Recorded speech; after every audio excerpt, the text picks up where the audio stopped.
रायगड, महाराष्ट्रासह देश विदेशातील ताज्या बातम्या पाहण्यासाठी मॅक्स इंडिया लाईव्ह चॅनलला सबस्क्राईब करा आणि बेल आयकॉन दाबायला विसरू नका. शब्द दिला आणि एका अधिकाऱ्यांना नियुक्त. खरं तर न्याय मिळवण्यासाठी लढा द्यावाच लागेल. सरकार कोणतंही असो, कारण ही व्यवस्थाच आपली अशा पद्धतीची आहे की सर्वसामान्याला न्याय कसा मिळेल हा प्रश्न प्रत्येकाच्या मनात असतो. आणि डॉक्टर संपदा आपली मुलगी आहे. आज मी या सगळ्या कुटुंबियाशी भेटलो, फोनवर मी ऑलरेडी बोललेलो होतो. परंतु मला असं वाटतं डॉक्टर संपदाच्या रूपानं अनेक मुली, अनेक महिला यांच्यावर असे प्रसंग येऊ शकतात किंवा आलेले असतील. म्हणून आपण संपदा मुंडेंचं तसं पाहायला गेलं तर एक या व्यवस्थेशी लढता लढता झालेलं बलिदान असं म्हणता येईल याला. म्हणून हे बलिदान एका दबावाखाली वेगवेगळं काम, चुकीचे काम करायला भाग पाडणं, अशी जी व्यवस्था आहे आपली, हिच्या विरोधात लढणारी एक डॉक्टर आहे. आणि म्हणून हिला न्याय मिळाला पाहिजे, भूमिका निश्चित आहे.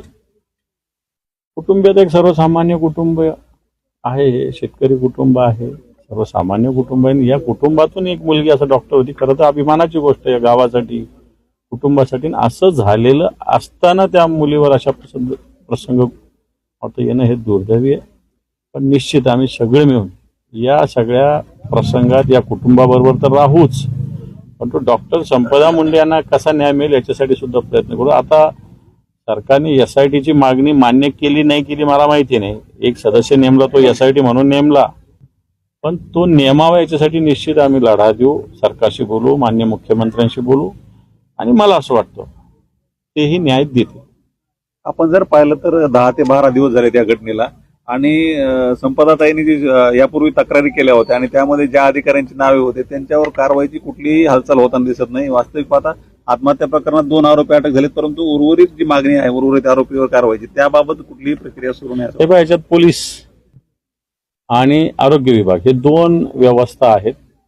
या व्यवस्थेतले जे कोणी वरिष्ठ आहेत ज्यांच्यामुळं डॉक्टर संपदाने आत्महत्या केली असं म्हणतात, परंतु ती आत्महत्या कारण तिने दिवाळीसाठीचे कपडे घेतले, बहिणीला घेतले, भावाला घेतले, स्वतःला घेतले, इकडे येण्याची भाऊबीजेची तयारी केली आणि त्याच दिवशी ती आत्महत्या करते, म्हणजे हा संशय निर्माण करणाराच विषय ना.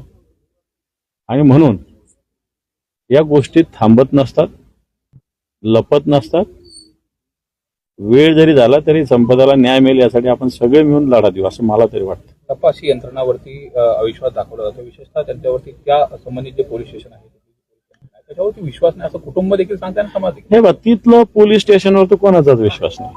जे फलटणचं पोलीस स्टेशन म्हणजे निव्वळ राज्यकर्त्या लोकांच्या घरी पाणी भरणारी व्यवस्था आहे, त्याच्यामुळे त्यांच्यावर तर विश्वास ठेवता नाही. परंतु सगळ्याच पोलिसांवर अविश्वास पण नाही व्यक्त करण्याला. पोलीस दलामध्ये अनेक प्रामाणिक चांगले अधिकारी आहेत, भले ते फलटणमध्ये नसतील, फलटणमध्ये असतील पण ते काम करू शकत नसतील, परंतु या महाराष्ट्रात अनेक चांगले अधिकारी निश्चित ते याचा चांगला तपास करू शकतात. सरकारने ठरवलं तर मला वाटतं चांगला तपास होऊ शकतो आणि दोषीवर कारवाई होऊ शकते. उद्या शिवसेनेच्या वतीने त्या ठिकाणी आंदोलन देखील केलं जातं आहे. शिवसेनेच्या वतीनं उद्या फलटणमध्ये मोठा मोर्चा आहे, परंतु हा मोर्चा फक्त उद्याच्या मोर्चापुरतं शिवसेना थांबणार नाही. येणाऱ्या आठवड्याभरात पुन्हा एकदा सरकारला आम्ही मुदत देऊ आणि आठवड्याभराने पूर्ण विराट, नुसतं मग तो फलटणचा नसेल, साताऱ्याचा असेल, मी म्हणतो आजूबाजूच्या जिल्ह्यातले सुद्धा लोक या फलटणच्या संपदांना न्याय मिळावा म्हणून जमा होणार आहे, एवढं तुम्हाला सांगतो. मात्र दुसरीकडे बघितलं तर महिला आयोग आहे, महिला आयोग अशा पद्धतीने कोणाची तरी वकिली करते असं मला असं वाटतं महिला आयोग वगैरे बोलत बसण्यात, वेळ घालण्यात काही अर्थ नाही.